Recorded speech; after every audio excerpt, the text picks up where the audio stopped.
This is a walkthrough for Raspberry Pi OK5, lesson OK5. So basically, what this lesson is using a the data segment in order to flash a specific pattern in the LED. So first of all, we have the code here. So we're going to go down to the data section. So at the bottom, we have section data. So first of all, we have dot align to. So what this does is aligns it so that data can only be placed in 2 to the 2 because this is 2 and whatever this is, it takes 2 to that number. So 2 to the 2, so 4. So data can only must align to 4, which is the reason for this is because each register is 4 bytes, and so we want to make sure that we only can load data into registers and we don't have any problems. So the next thing is we have .int and a sequence of a binary sequence. And so what this is the pattern. You can kind of see how it's going to be the pattern SOS. So we have short, short, short. Well, we have nothing for a little bit, so it's just going to be off. Then short, short, 0, 1, 0, 1, 0, 1. So short, short, short. 0, 0, 0, 1, long. 0, 0, 0, 1, long. 0, 0, 0, 1, long. And then short again. 0, 1, 0, 1. 0, or 1, 0, 1, 0, 1, 0. My bad. It's actually, yeah. 1, 0, 1, 0, 1, 0. 1, 0, 0, 0, 1, 0, 0, 0, 1, 0, 0, 0, 1, 0, 1, 0, 1, 0.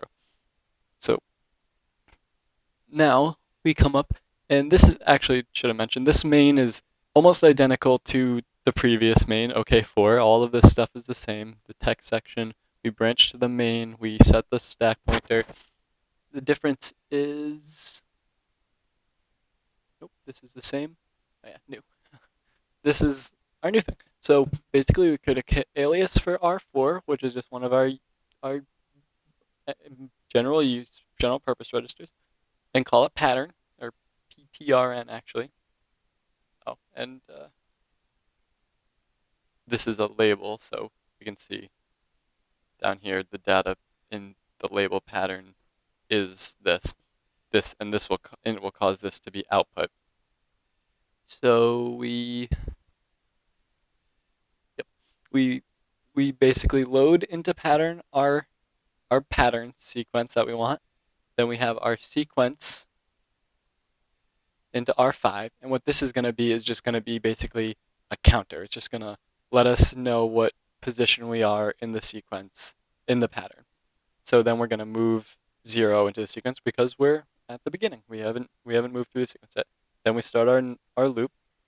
And so this is a little bit different than what was from before. We move into R016 because that's the pin we want to set. We move into R1 1. Then yes, okay. We move into R1 1.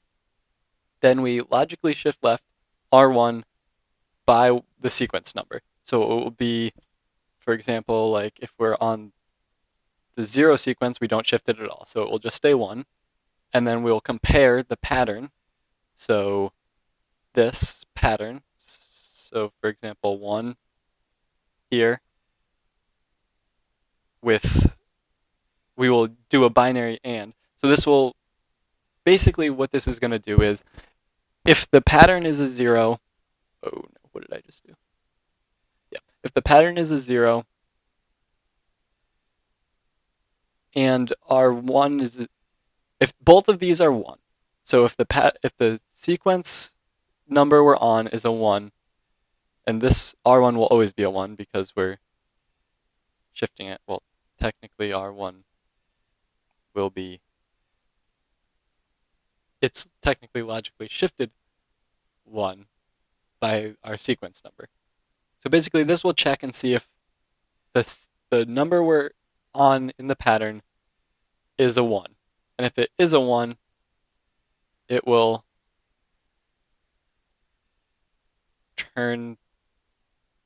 cause the set GPIO to have 16 put into a 1. And if it's not, then this will be a 0. So this will bring back 0. So it will not